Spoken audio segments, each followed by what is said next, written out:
Ammas irra deebi'uudhaan daawwattoota TV Hararii akkasumas ammas hoteela Roodaatti argamtanii sagantaa kana wajjin warreen ayyaaneffachaa jirtan ammas irra deebi'uudhaan ayyaana gaarii isin jechaa keessummaan addaa Iida Arafaatiif affeeree Abdiun Habiibi Abdiun gaanu keessatti kan argamu mee gama waltajjiitti hamileedhaan naaf affeera.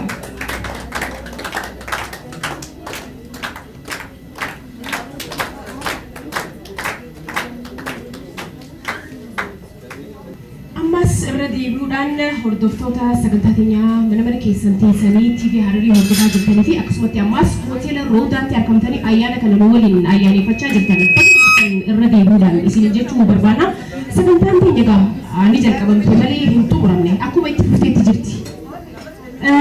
Keessummaan keenya egaa kan Iida Arafaa Abdiun Habiib gaaffii teenya qeebaltanii asitti nu argamu keessaniif guddisnee isin galatoomfannaa baga nagaan dhuftan. Anis hireetana laafannuu keessaniif baay'een isin galatoomfadha. Hayyeegaa Abdiun Habiib namni hin beekne hin jiru tanaan duraas TV Harariitti akkasumas ammas FM Harariin gaaffii deebisaa isaanii wajjin gooniiti kan jirru. Aartii Oromoo keessattis shoorri isaan taphatan guddaadha. Kanaafuu mee seenaa jireenya keessanii gabaabsitanii maayii irratti immoo eegaan kiyya xumuree booda immoo manni gaaffii isaaf dhiyeesse ni qeebalta. Hayyee gaaffiis gaafachuu ni dandeessan jechuudha. Gama kootiin seenaa jireenya isaa mee gabaabsee haala amma irra jiru keessattuu aartii Oromootiin wajjin wal qabsiiseetis shoorri inni taphate maali kan jettu akkanaa deebisuun barbaada. Kanaaf immoo ni gaafattan. Seenaan irra dabree gabaabdeetti hoggaan isiniif ibsu gaafa lolli Somaalee biyya teenya cabsee ila Awaash ga'e eenyu hidhachiisanii nurratti duulchisan ummatuma keenya fedanii qawwee dura naqanii ummatuma keenya ulee lolaa godhatanii lolatti duulanii biyya teenya cabsanii ummata keenya alaa manaa buqqaasanii hiyyummaa amma keessa jiru tan nurra dagaagsan jechuudha. Akkasitti nutis laallee rakkina jiru furuudhaaf furtuu rakkina jiru sirboota baafne jechuudha. Gaafa san karaa gadii kanaan dhufanii taphuma baafne uummata keenya kana dammaysuudhaaf kaachii as nu waraana. Ogaadeen jatiya jijiga qomatiya harkaan simmaraa kaara maraa barandooratiya jennee ummata kana dammaqan ifa harkan ammaas achi booda harka kennuu eegalan dhufanii harka kennanii jijjigaa qabateeti mootummaan Somaaliidhaa jijjigaan gamas qabatee deema biyya teessan bilisoomsaa jedhu uummata keenya kanaan. Haa galanni keenya kana isaanis afaan qawwee itti garagalfatan jechuudha. Akkasitti gaa sababa saniif bu'aa nuti hojii teenyaa arkeeti sirni dargii duraan dhaloonni kiyya direedhaa baandii qabna. Baandii teenya waliin asin nu galchanii damooza nuuf baasan jechuun manneen quxxabaattis nuuf kennanii warri dargee akkasitti itti amma kunaani araruma tana keessaan jira jechuudha eega gaafasii warri wajji jiru hundinuu maaliif oguu hiddee jabeeffatan nu facaafte dargiin meeshaa teenyaas nurraa dhahatee meeshuu walitti qabnu akkasitti ambitinatti fayyadamu malee nun fayyaddu tan beekuu qabna.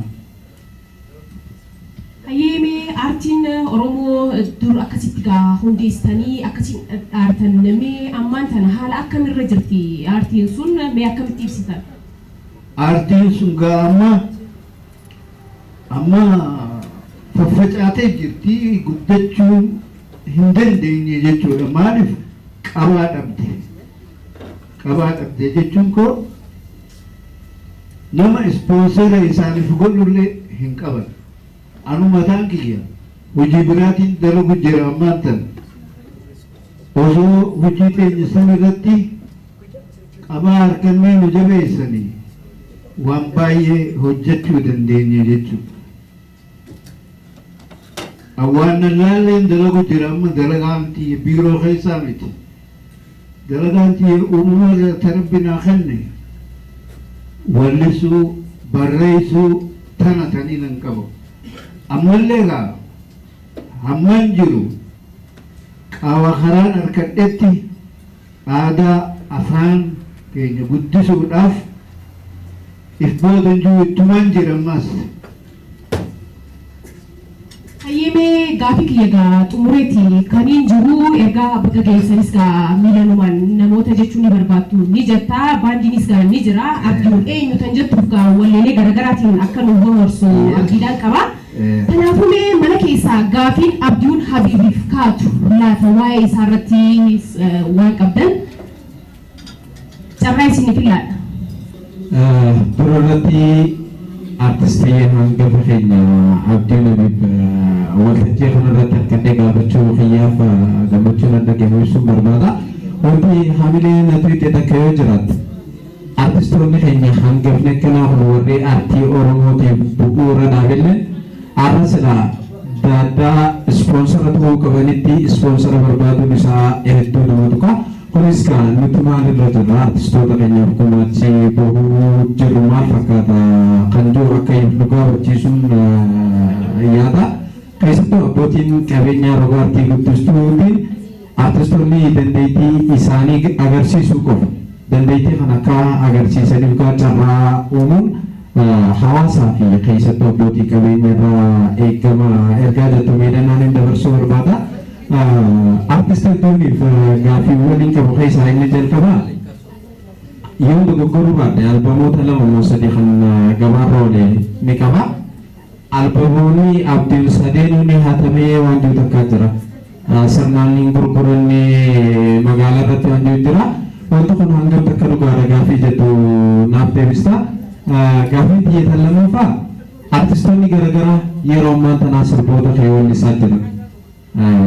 Kanina nu beeku jira. Fakkeenyaaf dhiyeenyatti Adnaan Mahammad Oromiyaa sirba wallisee jira. Akkasumas ammas qamadii sirba isaa wallisee waan jaamu jira. Waan kana hangam takka quba qabda hayyamoo kannaa jirtaa'idha. Wayita sirboota kee wallisan hayyamas gaafachaa jiranii gama koopiraayitiitiin maal fakkaata gaafii jettuun qaba. Gaafiin biraa sirba kee tokko keessattuu yeroo reediyoon Itoophiyaa dameen Harar turetti namoonni yeroo sanitti turan haalaan beekan. Yeroo ammaa kana rakkoon guddoon jiru, rakkoon ijoon jiru, rakkoo mootummaan irratti qabsaa jiru, rakkoo malaammaltummaati. Abboon durseetu wallisaa kana abbaan furdaan ni boona yoo sittiin goree dheesii wanni boonaniin hojiidha carraa gata jabeessii jechuudhaan dura wallisaa ture. Kanaan maalattis sirboota biraa sirboota malaammaltummaa irratti xiyyeeffatanii fi haala jiru jireenya hawaasaa jajjabeessanii tolistee jirta. Sirba abbaan fardaa kanarratti xiyyeeffachuudhaan xiqqisho osoo ibsanuu booda sirba sanirraa isinaa xiqqoo sagalee nu wallistee waan jiruun qabu galatamaa. Gaaffii dura gartee kaaseta sadiin baase. Abbaan mana muuziqaa abshaalummaa kanarratti hojjete jechuudha. Akkasitti mana muuziqaa tokkoon bane sirboota keetittiin beeksisuu barbaadaa jedheetiin ani gaafas Jabuutitti wal agarree ta'e isa saniin akkasitti biyyatti gallee Addis Ababa dalaydaan naan jedhe. Okay, haa ni deemnaan jeen. Deemnee dalagumatti osoo jirru kaasetu dura buufite kana kalammee isaatis kana naa dalage. Amma inni kaan facaafachuu jira. Kadura an dalage san fuudhee suuraa kiyyaas duruma maxxanfamte. Hogguun dhufee markaatatti arku suuraan tiyya maxxanfamte kaasete dura. Haya kalammee isaatis fixee walumaan isii kanna naan jee maallaqaas. Mana tokko naa kenna manni kasaatii miti. Villaa mooraa villaa qabdu mana akka Hararii kan keessaayis qabu. Kuno kanatti galtanaan jee maan tanagaa. Aboo anis ijoolleen tiyya kubbaa mooratan keessa taphachuudhaaf hiree harkatte ani maallaqaas hin fedhu doolaaran qaban jeen na mana mooratan keessa mana tokko naa jaartan jeen abshiir naan jee kaasee tokko hundaa facaafateetuma itti fayyadame achi booda mana san kanaafan maal godhuu eegaltee gorsuma isaati ka mooyyeetu amma manni waliin maxxanaadhaan egaa haruma mukiyya kana keessaan achi ba'anii mooyyeetuman mooyyee bunaadha bulatuman ibiddatti aarsa bakka sababii saniif anis dhiiseef waa hundumaa isaas fuudhe rabbi rahmataa godhuufi akkasitti nama amanuun awwaala boodaa dubbii jetti irratti xumure jechuudha. Hayyee weellistoonni garaagaraa sirboottan kee weellisaatii kan jiranii san irratti yoo hayyamoodha moo akkamii akkama weellisaa jiranii hayyamteef moo? Akkanumatti weellisan anis jalan deemne dhaggeeffataniituma bilcheeffatanii weellisan. Qamaris akkasuma gaafa qara biloonni koo gambilachuu. Hayyee kan biraan moo abbaan fardaa ni boonaadha. San irrattis kan ibsa gabaabaa nuuf laattanii kan gama gaafii manaatti achi deebinu. Egaa abbaan fardaa ni boonaan inni ani qonnarraan jira. Kanaaf haasawuun isaa hojiin yeroo natti dabarse jechuudha yeroo hojii inni boonee fardarra ta'a ani qonnatti hin jira. Kanaaf haasawa isaarra hojii xiyyaa caala jeetan hojii xiyya jabeeffadhee waan hin facaafadhe muradhee akka dursanirraa jiruun xiyya jijjiiramtee miila lamaan dhaabbadhee jette. Way abar dabrena dani hali cinanta khoti dhaabbateen natti qoflee kanummaanaan khoti gororaan itti saatii baalli baasha saatii aannan saayyaa fakkaata bishaan feette gasaatii Laatee waatee allaatti manfachiisee kan du'ee dabren baanu gaggabaa ifachiisee. Abbaan fardaa ni boonaa yesiitti gooyyeefi wanni boonanii hojiidhaa sarara akka tajabeeti. Abbaan fardaa ni boonaa yesiitti gooyyeefi wanni boonanii hojiidhaa sarara akka tajabeeti. Akka ulee sibiilaa namni tarraa kasuudhiyaa namni tarraa kasuudhiyaa. Akka ulee sibiilaa namni tarraa kasuudhiyaa namni tarraa kasuudhiyaa. Jalqaba irratti kabajamoof jaalatamoo aartistii Oromoodhaa kan ta'e obbo Abdii Habiib carraa guyyaa irraa kanaan si harkuu kiyyatti gammachuun dhaga'amtee siif ibsuun barbaada akka nama tokkootitti. Artistiin kabajamaaf jaalatamaan obbo Abdii Habiib artistii qooda olaanaa gahee aartii Oromoo keessatti qooda olaanaa qaban ta'uu isaanii hojii isaanii tura gaabaa ta'us garuu artistii Abdii Habiib waa baay'ee akkas dabarsanis oduu gurraa qabna. Haa ta'u garuu Abdii Habiib waloloo mimmi'ooytuu dhaloota dabranii fi hanga ammaatti dhaloota dhufaa jiran keessaa baddee hin beekne tana tan fuulduraafis hin banne tana namni barree isaa fi ture. Artistii fi gaazexeessaa obbo Abdii Qophee akka ta'e dhageetiin ture dhugaa fi soba dhugaa jiru ara garuu waltajjii kanaan akka ifa namaaf barbaada. Obbo Abdii Habiib ammoo Abdii Qophee wajjin akka abbaa fi ilmaatti wallaalanii yeroo baay'ee mana tokko takka waliin dabarsan otuun duraa qaba waa kana naaf addeessuudhaan barbaada. Guddaa galatoomaa gaaffii dheertuun gaafachuun feene. Asitti waa yaadame baay'ee waan dabarsee haamee jira. Dhiiroti gin Mata kami nak handle, kisah. Oh, ni kami nak handle, kisah ni kami nak handle. Takkan. Kisah nama ada, akka artis ni saya nak hodari. Ane artis ini. Ini pun, nama makeup orang mandi jera.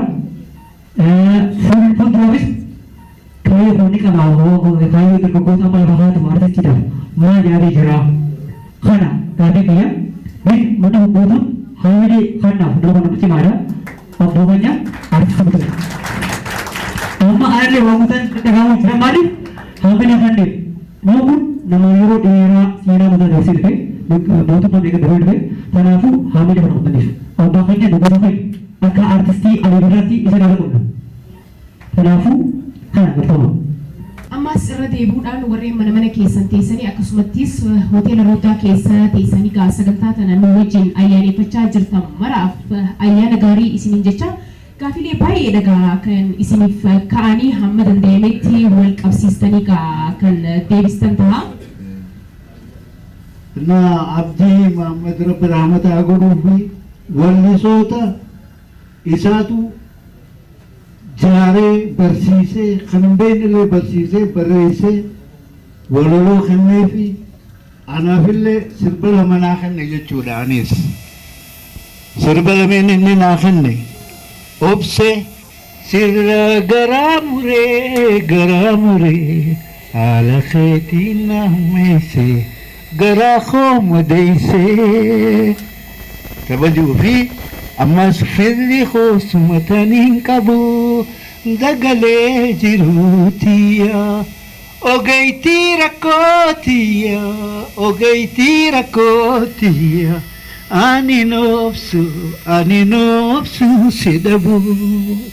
Ani yedaloodhaan irra guddaa beeka yedaloo baasu sirboota kan biraa sirbootu agartee waa'ee biyyaa laalchiseetuma kanneen an dalagu ture amma duraas akkasitti Abdii Muhammad lameen kana naaf kenne inna Rabbi rahmataa godhuufi gaaffii hafteemmaas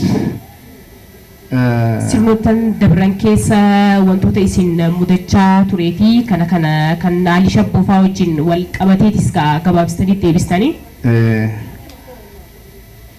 Rakkoon mudatte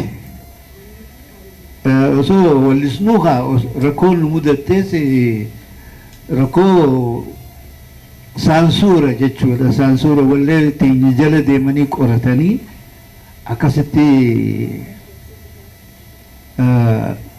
oggumee qabnu dhoorkan jechuu ummata keessa deemnee nuti durii damooza hin qabnu waa takka hin qabnu ummata keessa deemnee agarsiisuudha dalagaan teenya. Baatii tokko naannoo inni baatii meeqaatamitti jiraanne jechuudha galii harkanutti meeshaa qabna. Sababii saniif meeshaa teenya nurraa dhaalaniiti gooblaa nurraa cabsan jechuudha akka bararuus hin dandeenya amma akkas nu godhan jechuudha sirni dargiidha. Rakkoon nurra geesse tanaafi tana caaltu jira garuu yeroo qabnutti fayyadamuudhaan waan Alii Shabboofaa wajjin mudannoodha ka waan akka mudannooti. Baazaar mi'eessoo agarsiisuuf dheenne ka uummanni laal qaleen nu eega bakka deemnutti osoo mi'eessa deemnu hirna osoo hirna deemnu maal asbatafaritti qophii inna jaalala uummataa hoorannee akkasitti mi'eessutti qaama mudannoo waan na mudate jechuudha.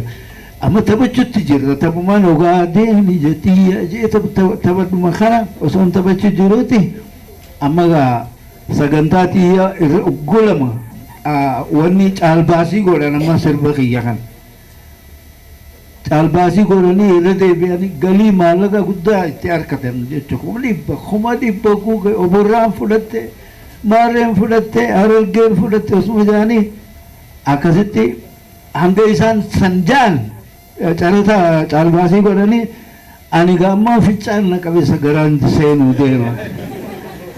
Dhugumaan himaga hoggaan sagaraa seenuu huno tanaatti seeninaan jaan hoggaan seenuu dukkana ijuma bilic jettu ija hoolaa gurraacha awoo numaan seene gadiin ta'a hogguun jee hoolaan eddaa'eef booda deebi'ee